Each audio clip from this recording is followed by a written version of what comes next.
Hi everyone, today we're going to talk about divergencies. So this video is going to be a bit technical compared to my other videos. We're going to primarily talk about really trading in this video, so just beware, and we're going to be talking about indicators and additional patterns that you could use when you're looking at the charts, okay? So let's get down to it.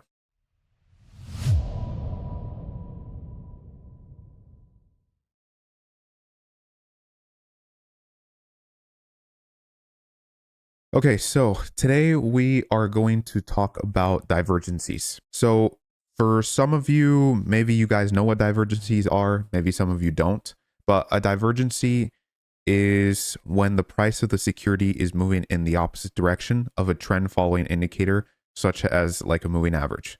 When it shows a misconnection between similar indicators, but indicating in inverted directions at the moment, right? So what I mean by that is like, let's say that this green line is the stock, right? There's higher highs, there's higher lows. Each time it's doing that. But let's say you put in other indicators, and the other indicators that you're putting in that could be trend following indicators. Those indicators are showing the same patterns, but there's one particular pattern that isn't showing, which is precisely here. When this dropped down, it went up higher. It went up higher compared to the last high. What happened here? When it went down, it did not go higher compared to the last high. Neither did it over here. This is what we call in the stock market divergencies. That's why, again, it's when you have a opposite direction going on from one indicator compared to what the market price is doing, right? So let's say that this is the stock Google, right? Google's making higher highs and higher lows. But during this pattern, you see that you put in two different indicators, and those indicators are showing not higher highs and higher lows, but rather lower highs. So there's a misconnection there. That's a divergency. So how do we find divergencies then? Like, how do we specifically use and find divergencies? Well, there's like many ways, but one of the ways that I use it, one of the two most reliable indicators that I would use for divergencies is the MACD and the RSI. So first of all, the MACD is a trend following indicator that creates a correlation between two moving averages. Those two moving averages are going to be the 12 exponential moving average, and the other is going to be the 26 exponential moving average, right? Now, when I say these two moving averages, it doesn't mean that the MACD always uses those moving averages, because the thing about the MACD is that it's fully optimizable. So I don't think that's going to be such a great thing for beginners. But for people who are a bit more advanced in the stock market like I am, they could optimize this in the way that they want to do it based upon their criteria. But to be honest, if you're not much familiar with this stuff, just stick with the default. The default is always going to be 12 and the 26. And to be honest, that's quite technical. You don't have to exactly know that, but it's good to know these things so you know how these indicators work. Right? To be exact, this indicator will grab up the 26 exponential moving average minus the 12 exponential moving average. And from this, as I said, the MACD is going to be a fully optimizable indicator. So it can be quite versatile for several reasons, but the best measure for divergencies is the subtraction between those two moving averages being the 26 and the 12, right? And from this, you're going to get the MACD line, which is going to behave most of all like the longer term average for that indication that you're going to use in the stock, to compare it with a 3 less average line, which is the 9 exponential moving average. So if you're familiar with moving averages, you know that, the longer term the moving average is, the more it has to factor in price movements over a longer period of time. So when it's factoring in longer periods of times, automatically that longer term moving average is going to be a bit delayed on what's happening recently. So by nature, in the MACD line is, in this case, in this calculation, the way how I use it, the MACD line is going to be longer term.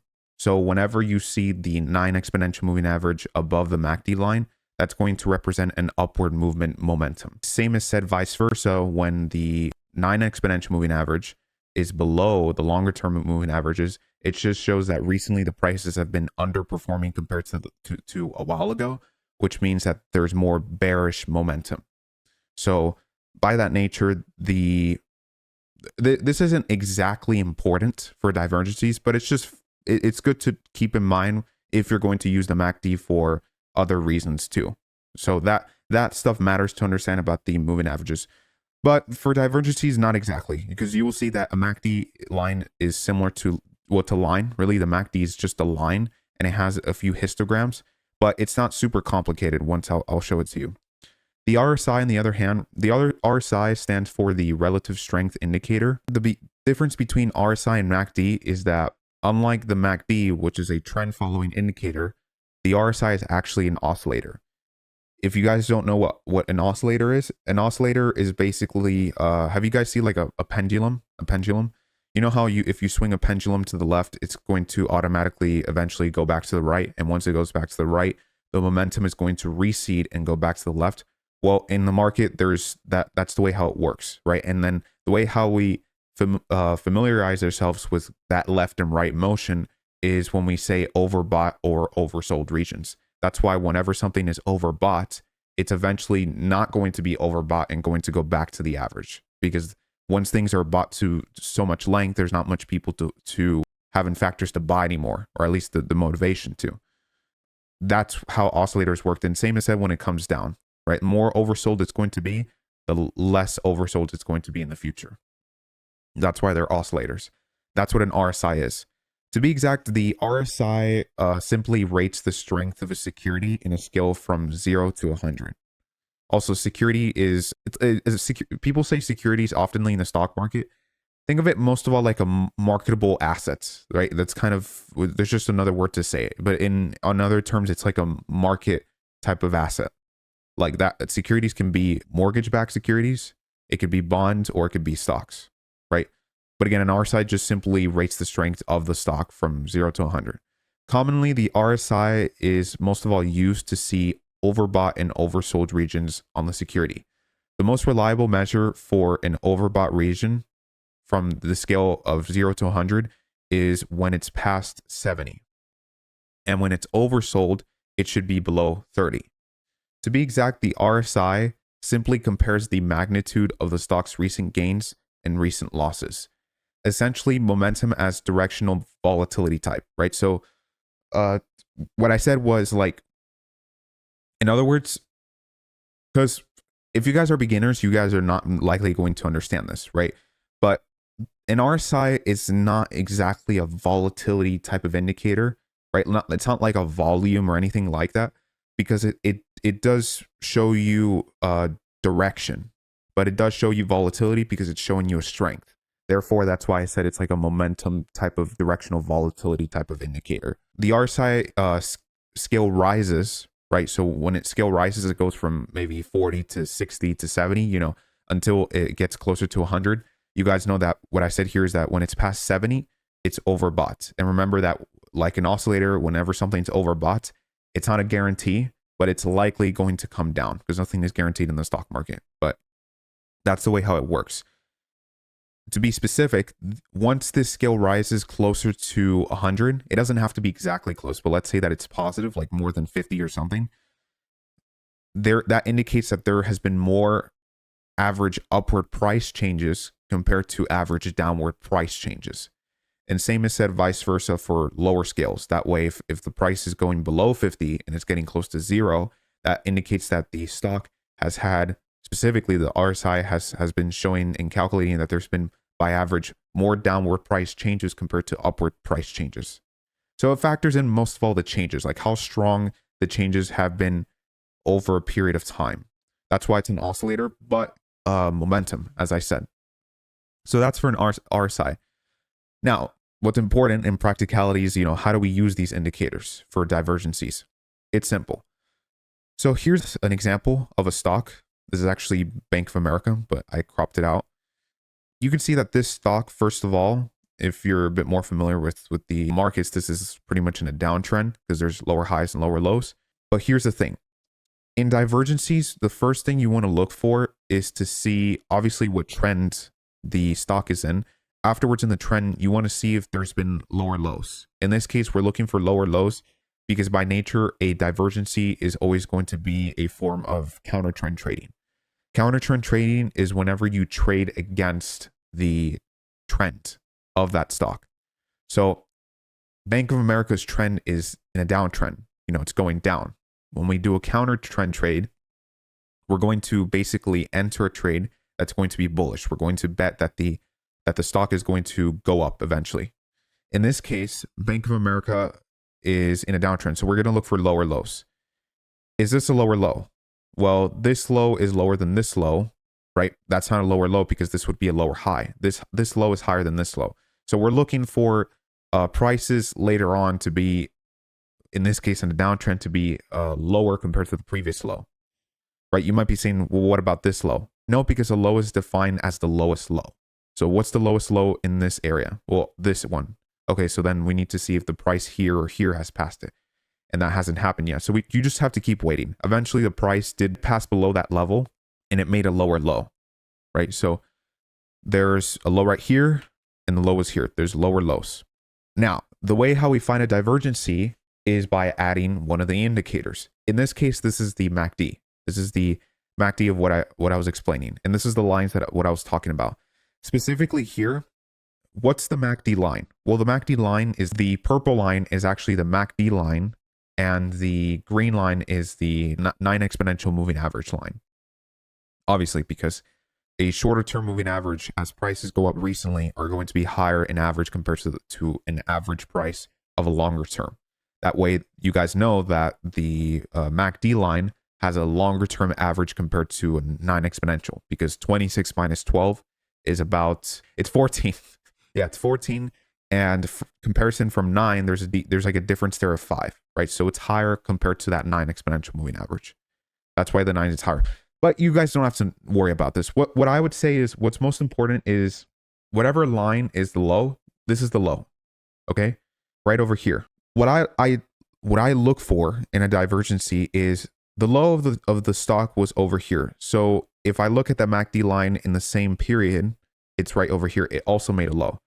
I know it's a low because right after it went to this price level, it went up. So that's a low or swing, but that's a low. What happened later? Well, we're not looking for here, but we're looking for right over here when it went lower. Look at the difference, and this is what we call divergency. Even though the stock made a lower low, the MACD did not. It actually made a lower high. You see, there's a misconnection there. That's what we call divergency, is when an indicator is showing a different signal compared to what the market price is doing. So this is what's going on. You see the low here and the low went higher.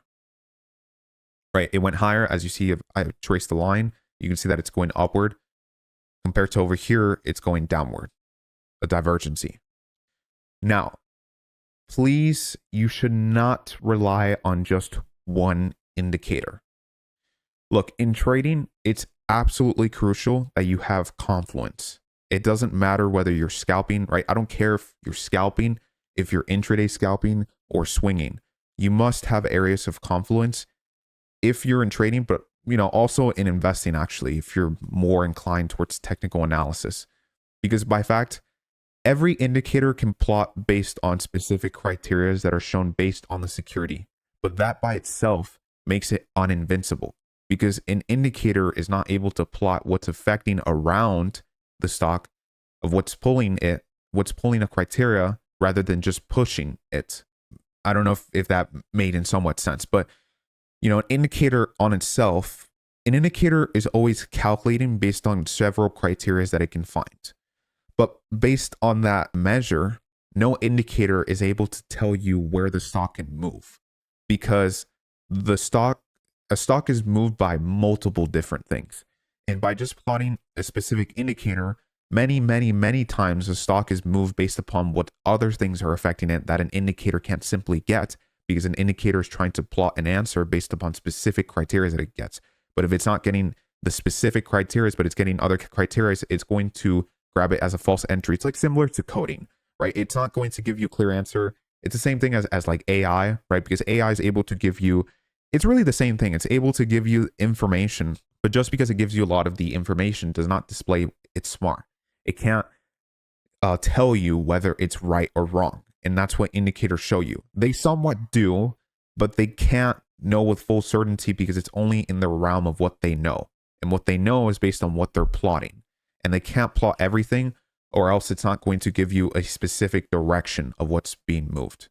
So that's why using an indicator by itself is not reliable. That's why you need to have confluence.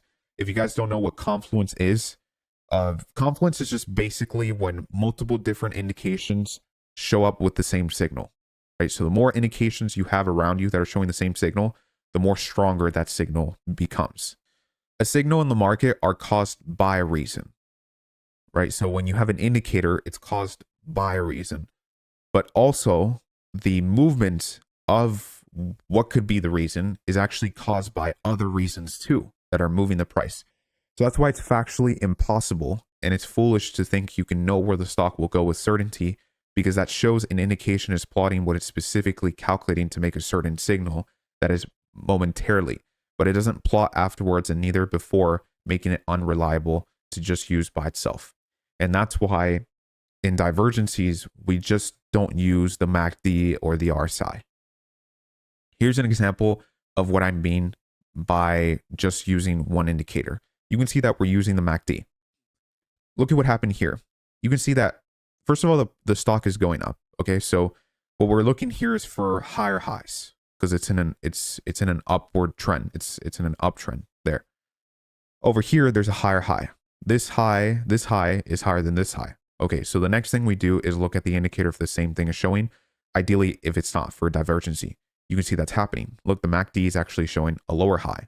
But look what happened afterwards. Even though it showed a lower high, there was a divergency here. The price kept going up. It didn't continue downward.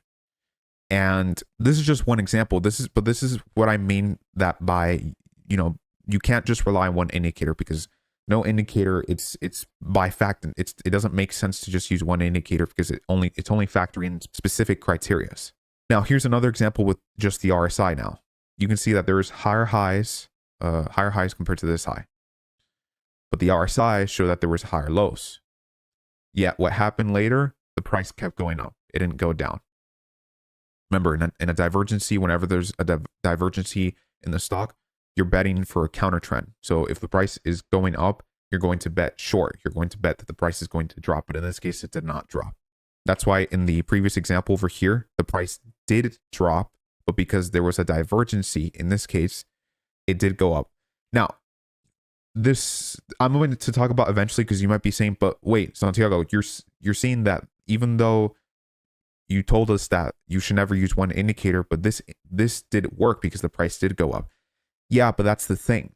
Look, an indicator is just plotting specific criteria, but obviously that doesn't mean that it's useless. An indicator is very valuable, but it's not invincible. Like it's not always correct. It's always by probabilities. So it doesn't mean that whether you're just using a MACD that you're never going to get good entries. No, you are going to get several entries, but it's not going to be the most ideal way to formulate your trades, because your win rates are probably going to be all over the place. So that's why it's best to use several indicators. And that's the case that I show here for the RSI. Now, this is how you correctly use these indicators for a divergency. This is why you need confluence. Again, that's when many things show you the same signal. As you see here, the price made higher highs, right? So high, high. What happened here? Divergency? Yes, because there was high highs, but over here there was higher lows, and RSI showed higher lows too. Now, you might be saying, if you guys recall that I said before that the RSI is also an oscillator. So whenever the length of the scale has passed 70, by the way, this is the 70 line, and this is the 30 line. It's those purple lines. Remember that when that scale passes the 70, it's overbought. You might be thinking, should we care about that? No, for a divergency, you're not looking specifically, like I wouldn't say that it would make a huge difference to just wait specifically for an overbought region.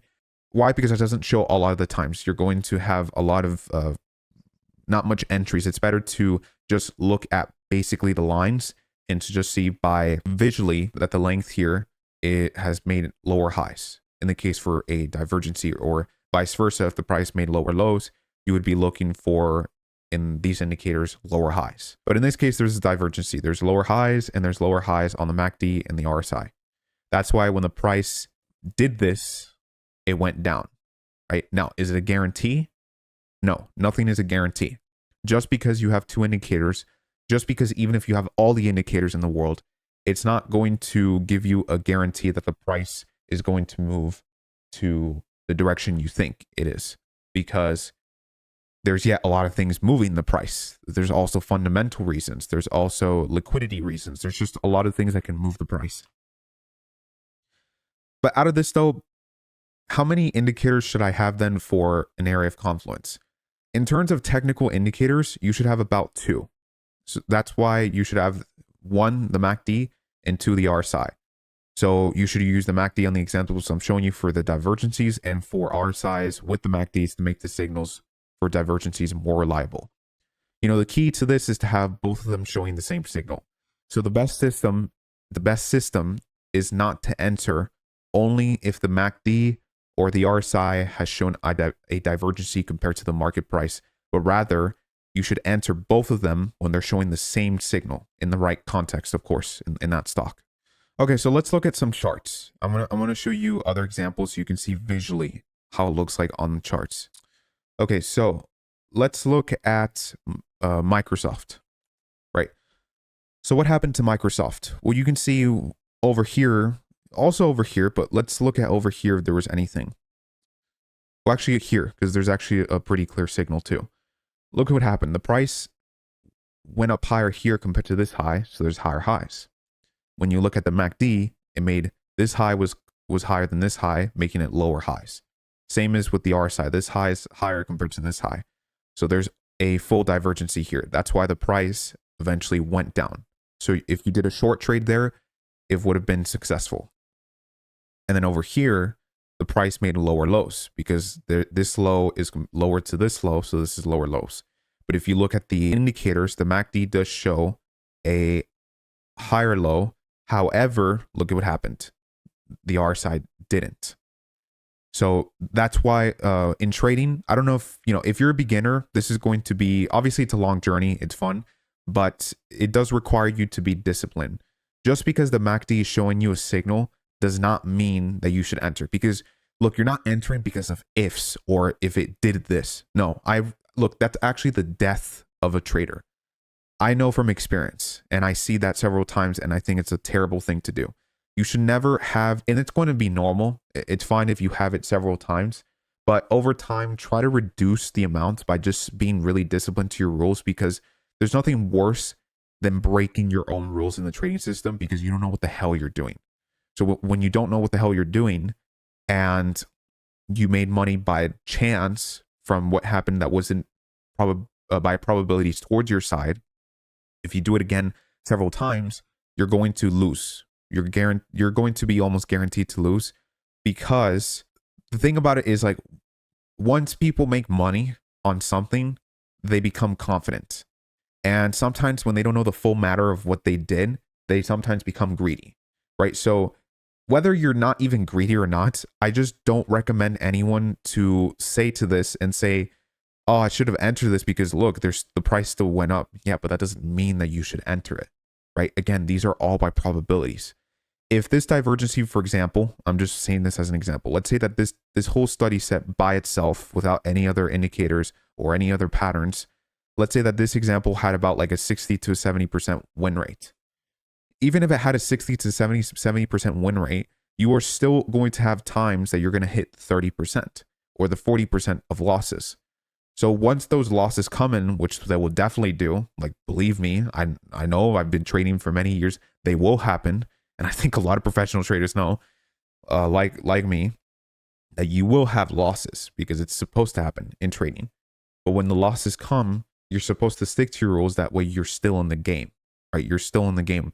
And that's now more in terms of risk management, which is something we talk about so much in depth in our stock trading course and also in our option trading course. But it's very important to have those measures. And it's very important on this example that you should not break your rules just because of one indicator showed. Okay, just have that in mind, because it's not a good thing to have. But in this case, it did happen. That's why, look, you don't have to enter in absolutely everything. You don't. The best thing for a trader is to enter in the most reliable entries. It's to enter in things that you know and you understand they're going to move to that direction. It doesn't mean that it's a guarantee, but that's better, because as time will pass on, you will know the areas of why it moved there. Most importantly, not why, but what. Okay. Now let's look at another stock. JP Morgan. In the case of JP Morgan, you can see that the price made lower lows right over here. This low is lower to this low. In MACD, there was a lower high in that area, that exact area. In the RSI, there was a lower high too. And what happened? The price went up, right? You would have made a successful bullish trade over there because the price definitely would have hit like your profit target or something. Okay, so that's for that. Let's look at also Coca-Cola. In this case, Coca-Cola made lower lows. Look, lower lows over here. This low is lower compared to this low. The MACD in this hand made a lower high. This low is higher than this low, and this low is actually lower compared to the next low, which is not good. You want this low to be lower to the previous low, so that way it continues that lower lows. That's what's going on. There's a divergency. And what happened? The price went up because it's a counter trend trade. That's good. You would have done good there. Let's look at the last example, Netflix. Look, Netflix made higher highs. This high is higher to this high.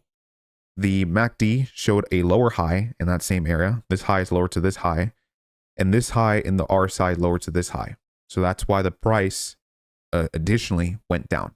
And so your short trade would have been successful. So by this point, you see how powerful divergencies are.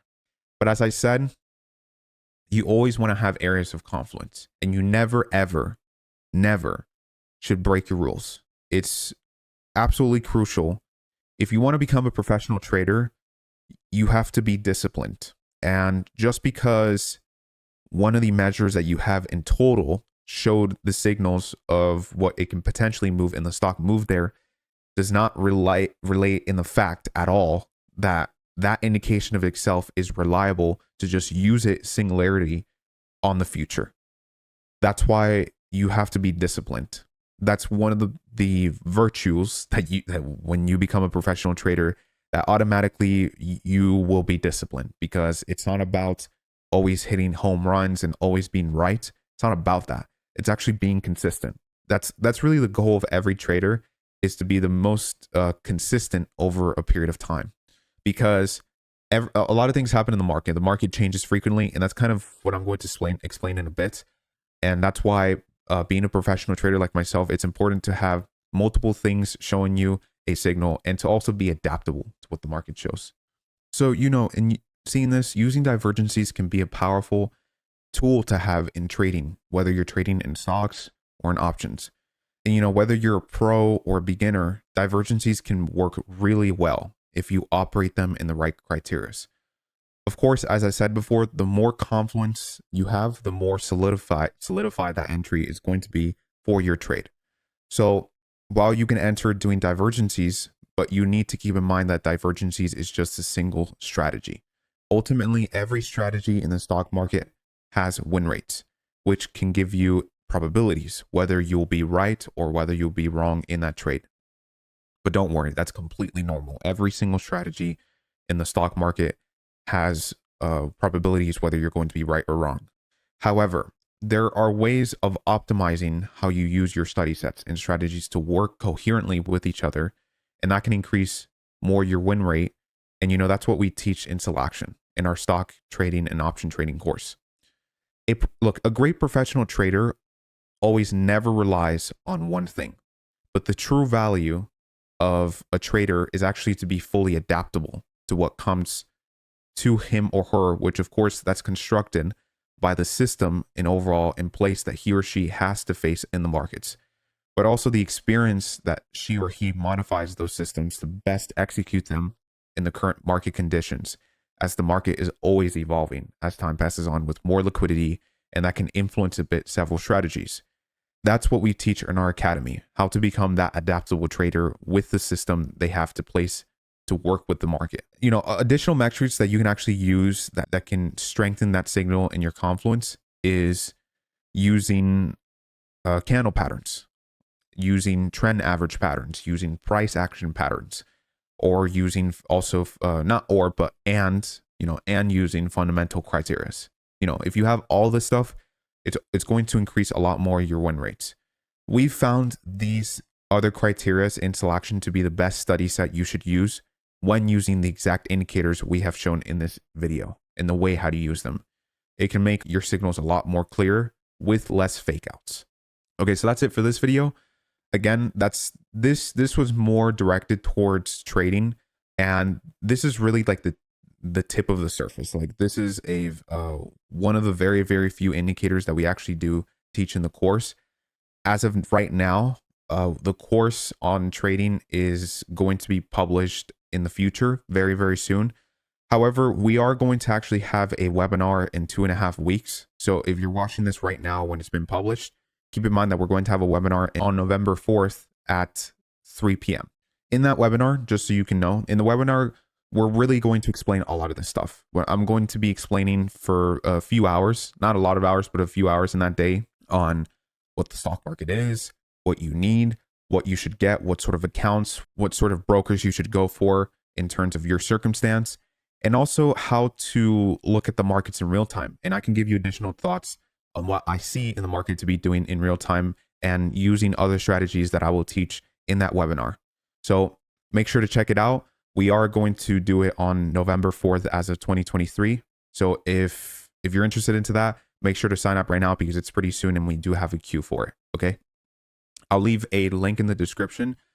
You can also join our Discord, and I think that's going to be better. In the Discord, I will give you live time updates on this webinar and what time and specifically what you need in the webinar. That way you're prepared once we release it in the website. Also, if you're wondering where it's going to be released, it's going to be released in Selection. So I'll leave all these links in the description. Please check them out. And as always, beat the hell out of the market. Okay. I'll see you guys in the next video.